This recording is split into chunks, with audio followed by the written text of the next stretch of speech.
Bom dia a todos. Pessoal, é o seguinte, nós vamos começar hoje, vamos falar hoje sobre sólidos de revolução, né? Nós temos dois sólidos de revolução que são o cilindro e o cone, né? Por que esse nome sólido de revolução?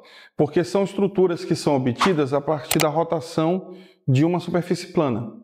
Então, a gente começa com o cilindro. O cilindro é obtido a partir da rotação de um retângulo. Então, nós temos um retângulo aqui. Aí a gente marca aqui um eixo, como sendo o eixo de rotação. E aí a gente gira esse retângulo em torno desse eixo. Com isso, nós conseguimos obter que é o cilindro, né? A partir da rotação de um retângulo. E esse retângulo, para a formação do cilindro, ele tem uma importância muito grande, porque esse lado aqui do retângulo é o raio do cilindro. Então, me empresta rapidinho o teu caderno aqui. Como se o retângulo fosse esse caderno. E aqui tem um eixo, então vou girar em torno desse eixo. Mas ele pode girar tanto em torno desse eixo, como ele pode girar, por exemplo, em torno desse eixo aqui, Aí, qual seria a diferença se ele girasse em torno desse eixo, né? A diferença seria, por exemplo, aquelas latas que você encontra no supermercado, né? Lata de atum. Você vê que ela é menor, mais baixa e mais larga. Então, aqui pode girar tanto em torno desse eixo como em torno desse eixo, tá? Então, se ele gira em torno de um dos eixos, em torno de um dos lados, né? Automaticamente o outro lado vai ser o raio e essa medida aqui, vai ser a altura, certo? Com isso, eu posso calcular, por exemplo, a área da base. Isso é uma característica dos sólidos de revolução, porque tanto o cilindro como o cone, a área da base é um círculo, né? Então, a área da base vai ser sempre um círculo, e o volume vai ser a área da base vezes a altura. Vejam que a fórmula do volume do cilindro é a mesma fórmula do volume do prisma. Só que nos prismas, a figura plana que forma a base, a tampa, pode ser triângulo, retângulo, pode ser qualquer figura plana. Aqui não, aqui a figura plana tem que ser um círculo, tá? Então a área da base vai ser sempre um círculo e o volume, né? O volume vai ser, volume, área da base vezes a altura. Certo? Então, com isso, nós temos, né, a definição da área da base e do volume, certo? Outra coisa que é importante, né, que é a planificação. Se eu pegar esse cilindro e abrir esse cilindro, né, eu vou ter a seguinte figura. Eu vou ter um retângulo bem aqui, Esse retângulo representa a área lateral. E eu vou ter dois círculos. Um círculo representando a base, aqui embaixo, né? Um círculo representando a base e um outro círculo aqui em cima representando a tampa, né? A base e a tampa. Certo? Então, aqui vai ser a altura. E aí um detalhe, quando eu fechar isso aqui, que voltar a ser um cilindro, essa linha aqui, ela vai ficar em volta da base.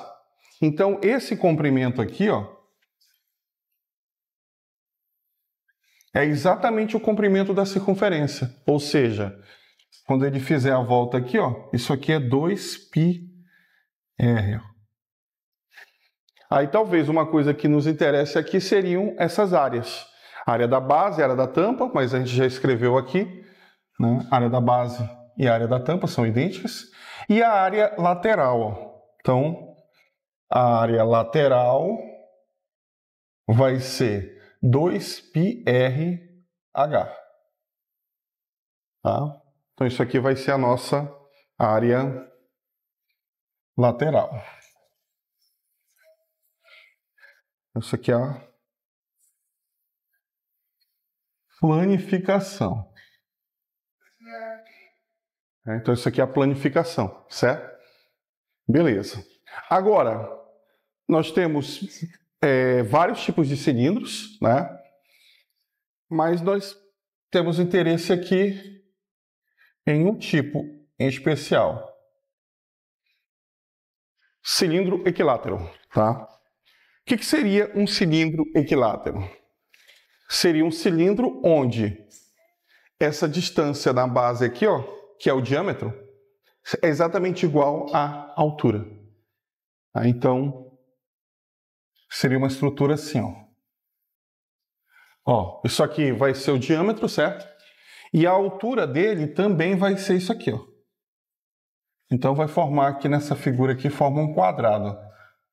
Aí eu desenho, né? Fica exatamente igual a um quadrado, ó. Aí eu venho aqui e desenho. Então, para que um cilindro seja equilátero, eu tenho que ter, ó, 2 vezes o raio tem que ser igual à altura, tá?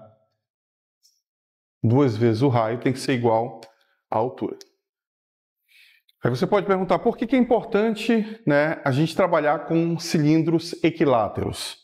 Porque os cilindros equiláteros, eles permitem, né, eu trabalhar com 2 estruturas ao mesmo tempo. Quais são? O cilindro e uma esfera inscrita no cilindro. Então, se eu tenho um cilindro, a única possibilidade de eu ter uma esfera inscrita no cilindro é se ele for equilátero. Tá? Então, estou resolvendo uma questão lá, ele falou, ó, tem uma esfera inscrita no cilindro. Já devo deduzir que esse cilindro tem que ser o quê? Equilátero, né? E aí o que acontece? Ó? Ao mesmo tempo, o raio da base, ó, o raio da base do cilindro é, ao mesmo tempo, raio de quem também? Da esfera, tá? Então, essa é a condição para que eu tenha uma esfera, né? Quer dizer que a esfera tem que tangenciar a tampa e a base e, ao mesmo tempo, tem que tocar nas laterais do cilindro. A gente tem um sistema como esse aqui, que é interessante, né? Só que, claro que aqui no Brasil é difícil você, né, ser algo que as pessoas comprem no dia a dia, né? Mas é o recipiente que vende bola de tênis. Então, o recipiente que vende bola de tênis, normalmente vem 3 bolas e é um cilindro. Então, ele é assim, ó. É um tubo no formato cilíndrico, né? E dentro desse tubo tem 3 bolas de tênis, ó. Então,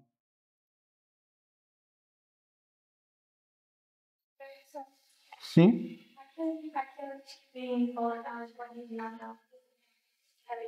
Também, né? Só que lá eu não consigo lembrar aí quantas vem, né? 12. Num tubo daquele? 12? Não, embora ele Eu já Natal. Num tubinho daquele vem 12? Assim, do jeito que tá aqui? É? Mas acho que depende, né? Não, eu já vi uns tubos desse daqui, daquelas maiores. Então, é essa estrutura aqui, ó. Claro que aqui é diferente desse, né? Porque aqui eu tenho 3 esferas, ou mais, né? Mas qual é a regrinha aqui? A regrinha é a seguinte, ó. Essa altura aqui, ó, ela tem que ser compatível com o quê?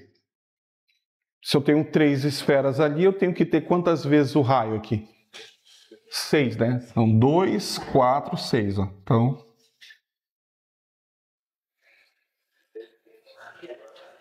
certo? E o raio de cada esfera tem que ser ao mesmo tempo quem?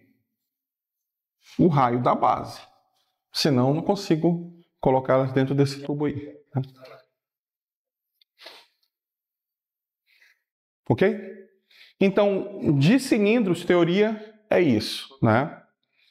Aí nós vamos agora para cone. Ó, então, o cilindro ele é obtido a partir da rotação de um retângulo. O cone é obtido a partir da rotação de um triângulo. Então, nós temos um triângulo aqui, ó. Aí tem um detalhezinho aqui importante, ó. A figura plana aqui tem que ser um triângulo, tá? E esse ângulo aqui tem que ser 90.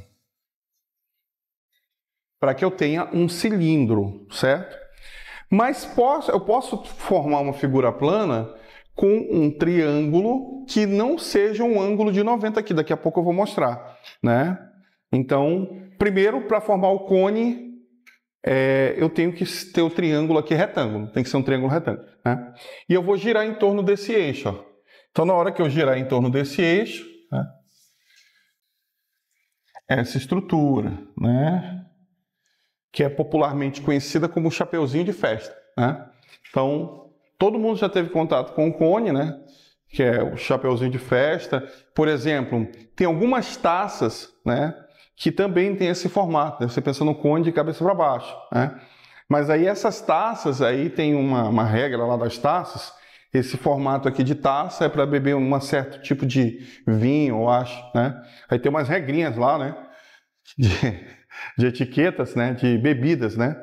Mas, se eu não me engano, esse formato aqui, né, que é a taça de cabeça para baixo, né, é para beber um determinado tipo de vinho.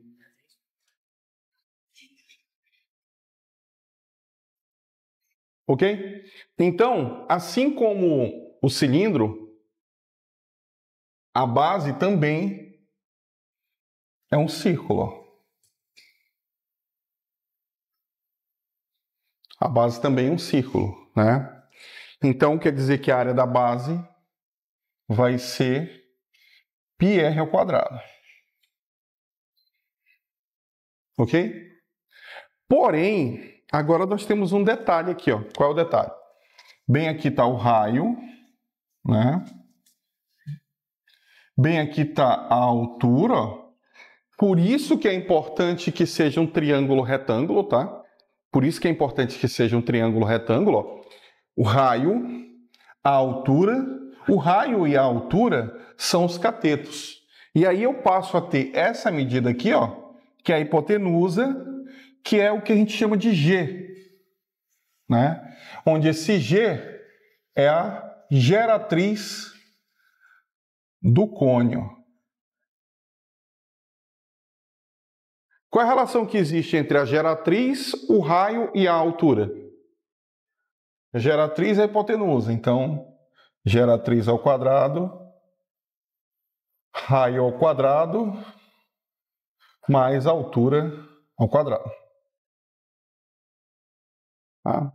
E aí, normalmente, essas questões de cones, elas se desenham da seguinte forma. Um determinado modelo, que é assim. A questão pergunta de você qual é o volume, né? A fórmula do volume do cone é a mesma fórmula da pirâmide, ó. É 1/3 da área da base vezes a altura. Então, quase todas usam esse caminho. Qual é?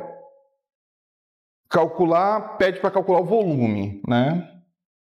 Pede para calcular o volume, certo? Só que para calcular o volume, se eu tenho o raio aqui, eu encontro a área da base, né? Então, esse cara aqui é a área da base. Mas para achar a altura, normalmente eu vou para cá, ó.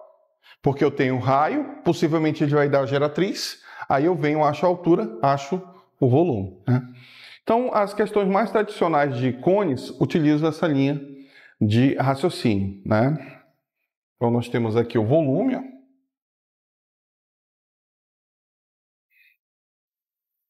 Geratriz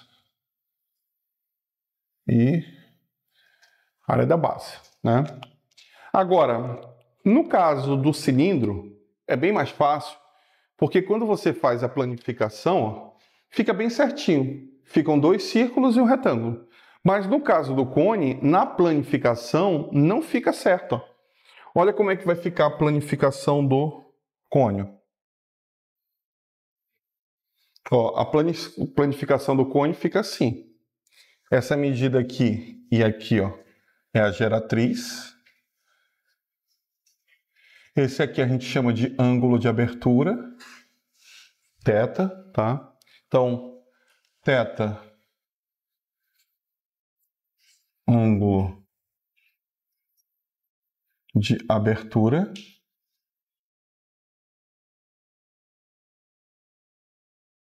Ok? E aí, claro, por exemplo, ó, essa linha aqui, ó, quando eu fechar a figura, essa linha ela vai envolver a base. Então, assim como aqui, ó, essa linha 2πr, aqui também, essa linha, né, ela também vai ser, ó, essa linha aqui vai ser 2πr. Certo? Aí, claro, o que eu preciso saber aqui, ó? Qual é a relação entre esse comprimento aqui, 2πr, esse G, que é a geratriz, e esse ângulo θ, né? Então, eu vou colocar aqui, ó,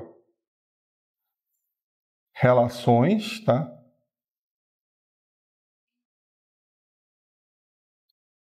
Então, vale o seguinte, ó, 2πr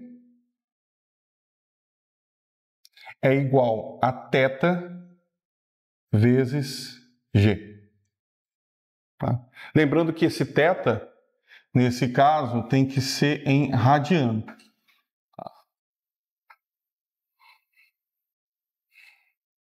Então, vale essa relação.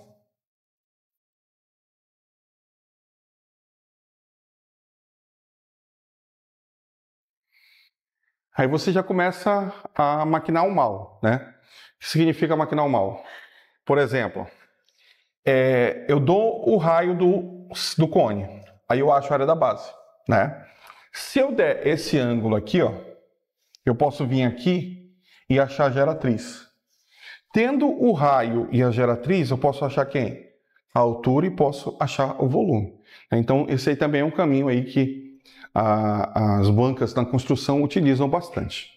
E, claro, o outro, esse aqui, tem 2 formas de eu pensar.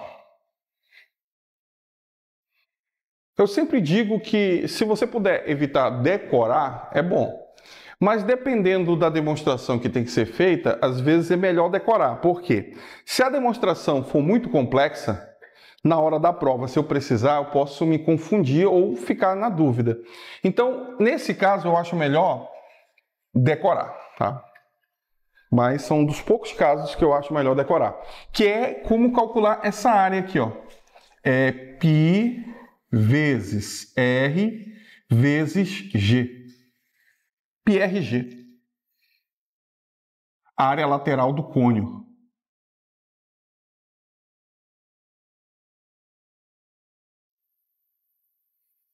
Certo? Então, coloca para cá, ó. Área lateral, πRG.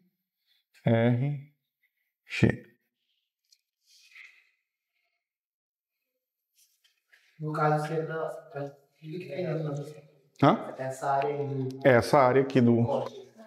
Quando você compra aquele chapeuzinho de festa, ele vem aberto, né? Sim. Aí tem a ver essa parte aqui, ó. Então, seria essa partezinha aí lateral. Aí aqui, normalmente, muitas questões utilizam um princípio básico que é o seguinte. Se eu tenho um sólido, normalmente eu posso usar esse sólido para armazenar algum tipo de substância, né? Então, o que acontece se eu pegar uma substância que está dentro de um sólido e transferir para outro? Né? Por exemplo, vou colocar aqui. Não que eu esteja incentivando vocês a beberem, né? Mas o nosso exemplo aqui, ele acaba gerando essa sugestão. Então, digamos que eu tenha um recipiente aqui do formato de uma taça, né? E essa taça esteja completamente cheia aqui, ó, né? Com uma certa bebida. E aí eu resolvo fazer o seguinte, ó. Eu percebo que a taça, ela está trincada.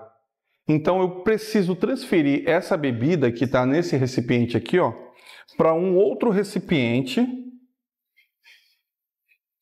que é um copo, né?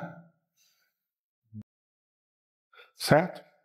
Então, se eu conhecer as medidas aqui da taça, na hora que eu fizer essa transferência aqui, ó, quando o líquido ficar dentro desse copo, qual vai ser a altura que ele vai preencher? Né? Então isso aí é uma questão muito comum, né? Que é a transferência de líquido de um sólido para outro, sem o preenchimento completo, e você busca descobrir aqui qual é a altura que vai ser preenchida. Então esse tipo de questão é bem simples de você resolver. Ó. Basta você igualar quem? Os volumes, né? Então você pega aqui, ó, o volume do cone é igual ao volume do cilindro, tá? Mas na hora que você for escrever o volume do cilindro, você não deve pegar a altura do copo inteiro, né? A altura que vai ficar aqui é a tua variável. Então vai ficar, ó, quem é o volume do cone? 1/3, né? 1/3, a área da base do cone, vezes a altura aqui, ó. Para ficar diferente, eu vou chamar essa altura aqui de y, né? Certo? E aí você vem para cá, ó. Quem é? Área da base, no caso, π, vou chamar esse raio aqui, ó, de Rzinho, PRzinho ao quadrado, vezes H. Então você tem informações a respeito do cone, né?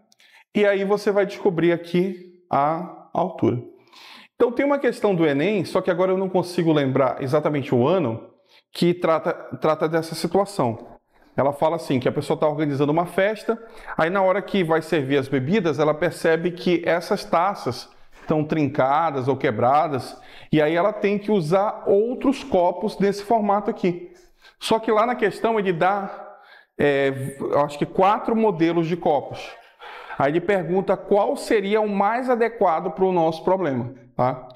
Então, nós temos aí transferência. Aí pode acontecer cilindro, cone, cone, cilindro, né? Cilindro paralelepípedo. Pode ocorrer de tá trincado, aí vai, vazou 1/3. Pode. Aí eles vão dar em fração ou em decimal? Aí eles podem dar, normalmente ele fala quantos por cento vazou, né? Ele dá, vazou 10%, 20%, né? Pode acontecer, por exemplo, de o recipiente ser um cilindro para armazenar água.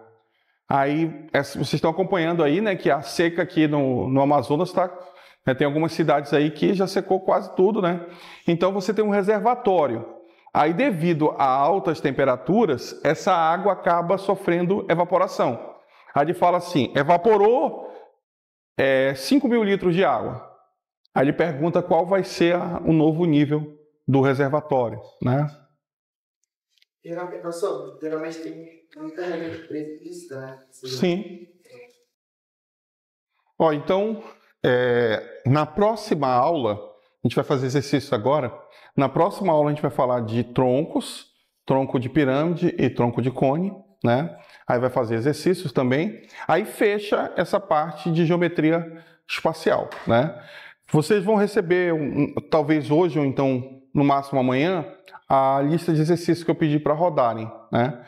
Com os exercícios separados lá de prismas, pirâmides, cones, cilindros, esferas, né?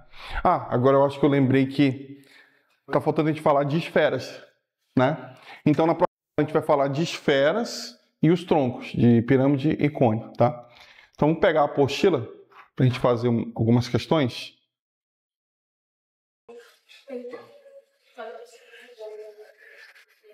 Então, 2 blocos de questões aqui, ó.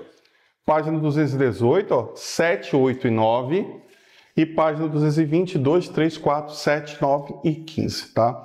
Então, vamos começar aqui pela ordem. Então,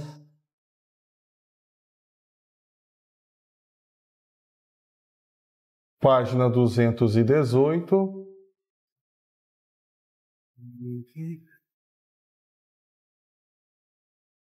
Questão 7. Tem uma figura, não tem? É um cilindro, né? Tem umas marcações, né? Ah, mas aqui só, apesar de ter as marcações, mas só precisa dessas duas informações aqui, ó, da altura, né? A altura é 600 sobre π, né? E o diâmetro, que é 60, né?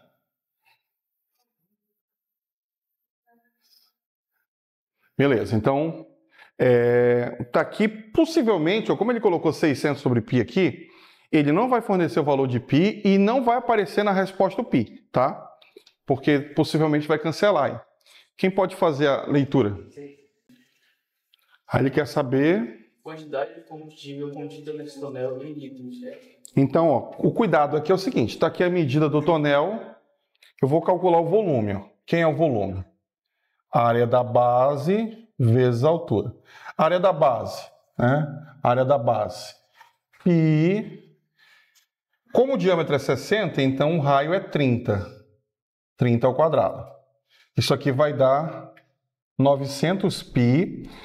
E aqui eu tenho que tomar cuidado, porque o Enem gosta muito de trabalhar esse aspecto, que é unidade de medidas. Se eu estou trabalhando em centímetros, então aqui vai ser centímetros quadrados, tá? Com isso, se eu for calcular o volume vai ser centímetros cúbicos.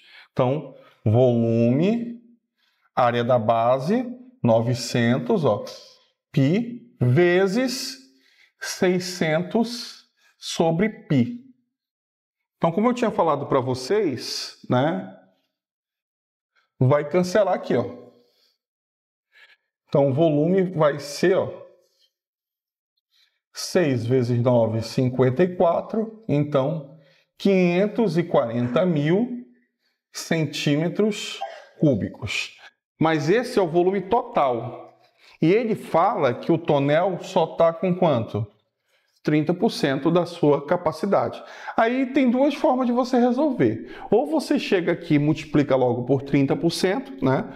Ó, 540.000 vezes 30 sobre 100, ó, 30%. Aí vai cancelar aqui, ó, 0 com 0, 0 daqui com 0. 3 vezes 4, 12, vai 1. 3 vezes 5, 15, 16, né? E 3 zeros. 162.000 centímetros cúbicos. Agora, eu não sei se a resposta aparece em centímetros cúbicos. Aparece em quê? Litros. Beleza. Então, nós vamos usar a seguinte regrinha. Qual é a regrinha? Eu vou fazer a conta do jeito que está aqui centímetros, do jeito que está aqui, né? Só que eu vou usar no final, ó, 1 centímetro cúbico é igual a 1 ml. Então, quando eu escrevo 162.000 centímetros cúbicos, é 162.000 ml, tá? De ml para litros, é só eu cortar 3 zeros ou dividir por 1000. Então, isso aqui dá 162 litros. Certo? Então, esse é um aspecto que o Enem trabalha bastante, que é unidade de medidas, né? Transformações aí entre as unidades, certo? E aí, claro, você tem duas opções aqui. Eu acho melhor do jeito que a gente fez. Faz tudo em centímetros, aí depois 1 centímetro, 1 ml, e depois transforma de volta para litros dividindo por 1000. Tá? Então, essa aqui foi a 7, né?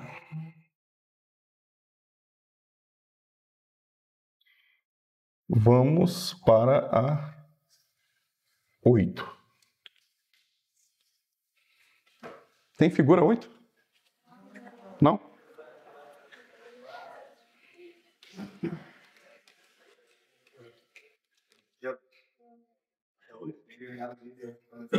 Pessoal, essas questões de geometria espacial, no Enem, elas podem representar a aprovação de vocês.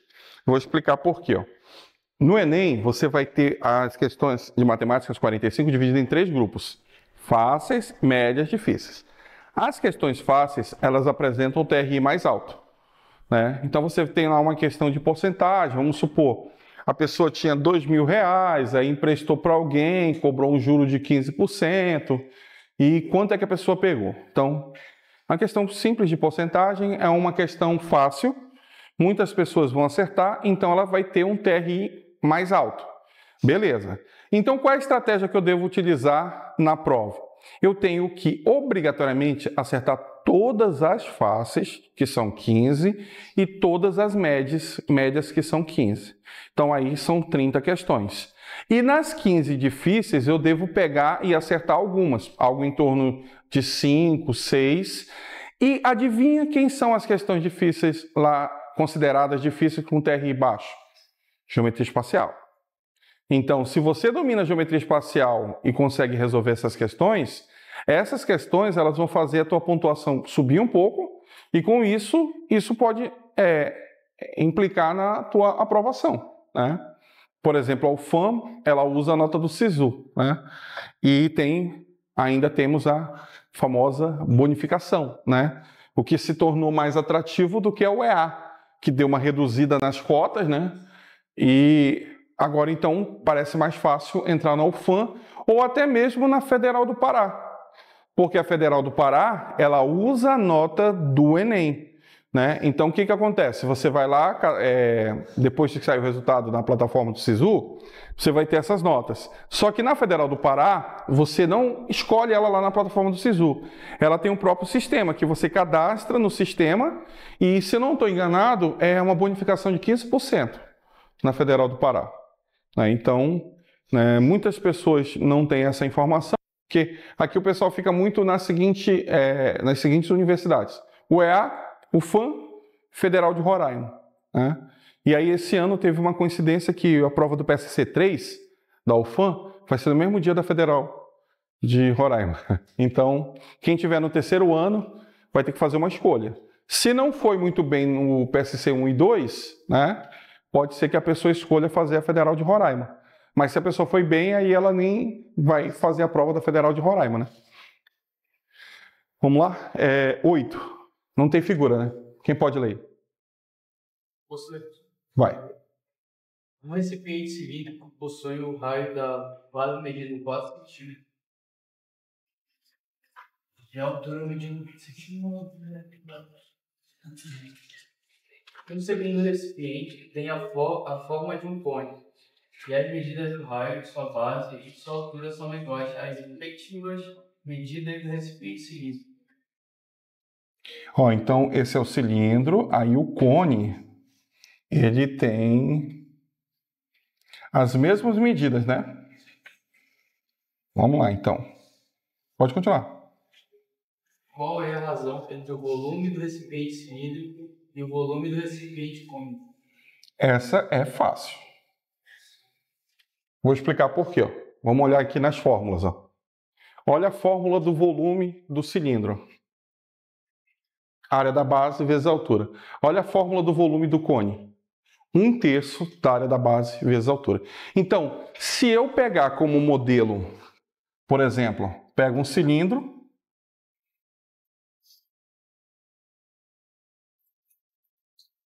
que é o caso aqui, ó. Você pega um cilindro e usa esse cilindro como modelo para o cone. Então, você vem aqui, ó, e desenha o cone aqui dentro. O que a fórmula está dizendo? Que o volume desse cone vale quanto? 1/3 do volume do cilindro. Então, na prática, significa que o volume do cilindro é 3 vezes o volume do cone. Outra forma de eu pensar, por exemplo, está aqui o cilindro, né? Aí esse cilindro é um reservatório com uma substância e eu vou colocar dentro de reservatórios cônicos que tenham o mesmo formato. Então, o que cabe aqui dentro vai caber dentro de 3 cônes, ou seja, o volume do cilindro dividido pelo volume do cone, a razão é 3. Tá? Então, questão bem tranquila, né? Eu acho que a única dificuldade aí é que não tem figura, né? Então, ele só joga as informações e aí essas questões que não tem figura, né? A pessoa se sente um pouco desconfortável para resolver. Essa aqui foi a 8, né? Vamos para a 9. Ó, então, para que a gente possa entender, ó, é como se, por exemplo, essa garrafa aqui fosse o cone, né? Então ela está aqui em cima da mesa, aí ela vai girar aqui, ó, nessa superfície. Ele fala que esse cone dá 2 voltas aqui nessa superfície, né? O que isso quer dizer, 2 voltas? Né? Essa circunferência montada aí, ó, é 2 voltas ou 2 vezes quem? A área lateral. Porque quem está dando a volta aqui, ó, na hora que você deita o cone, quem dá a volta é a área lateral. Ou seja, essas 2 voltas aqui, ó, significa que eu tenho 2 vezes quem? πRG, ó. 2 vezes πRG.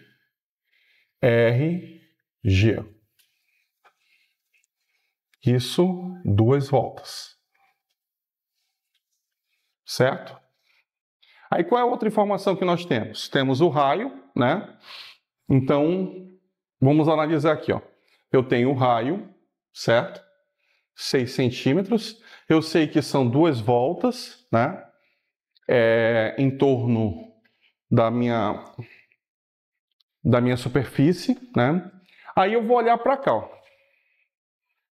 Se são 2 voltas, né? Uma volta é isso aqui, ó. Uma volta é isso aqui. Então, uma volta, eu tenho 2πr igual a quem? θg. Mas esse θ é o ângulo, mas não pode ser em graus, porque se fosse em graus, seria quanto? 360. Mas esse θ tem que ser em radiano. Então, 360 em radiano é quanto? 2π. Então, trocando esse θ por 2π, eu vou ter 2πr é igual a quem? 2πg. Aliás, desculpa.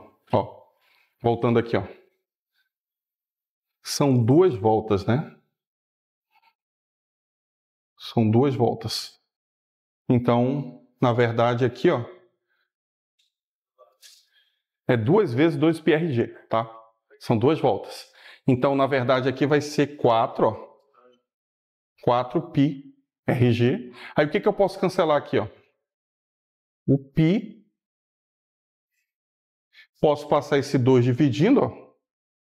Então, a geratriz vai ser quem? 2 vezes o raio. Já que o raio é 6, então a geratriz vai ser quanto? 12. Certo? Aí volta aqui para a fórmula. Volume é quem? πr ao quadrado, h. Como é que eu acho o h? Aí eu venho para cá. Eu tenho o raio, descobri a geratriz, vou atrás de quem? Da altura, né? Vou precisar apagar aqui, ó. Posso apagar aqui no começo, né? Ó, então eu já tenho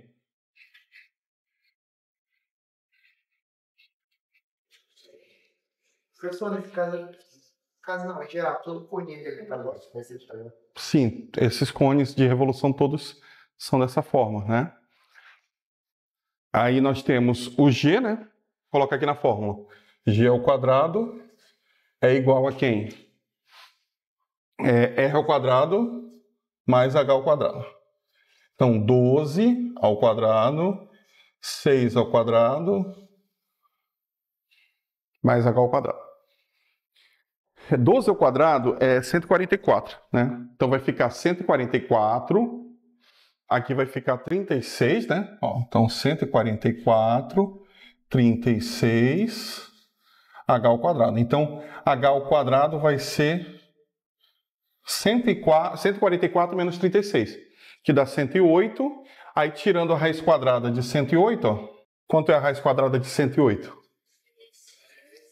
Fatoração é 3 vezes 36, né? Ou 36 vezes 3. Então, fica 6 raiz de 3 centímetros. Aí eu posso aplicar essa fórmula, né? Ó, volume é igual a π vezes o raio ao quadrado, vezes a altura, sobre 3. Aqui eu acho que, se ele não trocou o π por 3, a resposta deve ficar assim, ó. 6 vezes 36 vai ficar 216 π raiz de 3 sobre 3, ó. E a unidade é centímetros cúbicos.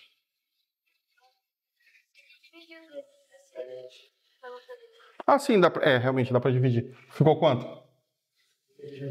72, né? 72 π raiz de 3. Aí, essa questão aqui, ó, é difícil, tá? É uma questão difícil. Porque é assim, ó. Quem nunca resolveu uma questão assim, para a pessoa deduzir que esse giro do cone na mesa representa a área lateral, e são 2 voltas, eu tenho que fazer isso aqui, ó. Então, podemos ir aqui para 2, né? Ó, ele usa um cilindro aqui como reservatório. Semelhante àqueles caminhões de combustível ou de água, né? Tem esse formato aqui. Então, quais são as medidas, hein? Eu acho que ele dá o diâmetro. Quanto é? 0,6 metros. O que mais? Ele dá esse comprimento aqui? Quanto? 1,5? Vamos lá, quem pode ler? A figura abaixo representa um tanque de combustível de certa marca de caminhão a diesel. Sabendo que esse veículo faz, em média, 3 km por litro, e observando o marcador de combustível do início e final de uma viagem, quantos quilômetros esse caminhão percorreu? Considere π igual a 3. Π igual a 3, né? Ó, também é uma questão estilo Enem, né? Então, o que acontece aí? Ó? Eu tenho as medidas do tanque de combustível. Eu posso começar calculando o volume. Que é o volume? A área da base. O raio é 0,3, né? É metade. E a altura é 1,5. Lembrando que esse cilindro está deitado, mas a fórmula ela continua a mesma, tá? Então, o π é 3, né? Então, vai ficar 3... 0,09 vezes 1,5. Ó, diferente daquela outra questão que a gente resolveu ali, a unidade aqui é metros cúbicos, tá? E aí, como é que eu faço para ir para litros? Agora eu multiplico isso aqui por 1000. Então, o volume é 405 litros, né? Aí o que eu preciso verificar? Lá no painel de combustível tem uma tabelinha, mostra o consumo. Olhem aí, ó. Eu acho que ele faz com tracinhos. Começa cheio, né? São quantas divisões tem? 5. 5, né? Então, ó, ele começa Com 4 quilos. 4 quilos de combustível e na campo. São 5, sendo que começa preenchido quanto? 4. Então foram consumidos quanto? 3/5, concordam? 3 partes de 5 foram consumidas. Ó, aqui tem 4 partes de 5 e aqui tem uma parte de 5. Então, essa parte aqui foi o que foi consumido, 3, né? Então, quer dizer, 405 litros vezes 3 quintos. Dá quanto? 243. Hã? 243. 243 litros. Aí vamos para a regrinha de 3, né? Nesse caso, a química entra em ação, né? Regra de 3, ó. Então, ó, 3 km, 1 litro, né? Então, X, 243 litros.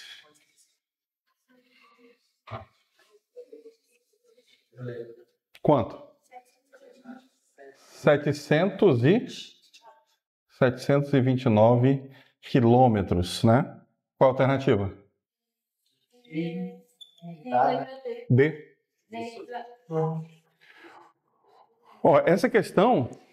Por que esse ângulo 0,3 então Não, é porque eu marquei aqui, ó, 0,6 como sendo o diâmetro. Tá certo? É o diâmetro mesmo? Não, porque eu fiz como diâmetro. É. Sim, agora. Aí essa questão vocês já marquem para ela entrar na revisão de vocês, tá? No grupo de questões de revisão, né? Que o Enem trabalha bastante com esse tipo de questão, né? Usa muito essa ideia aí de reservatório, né?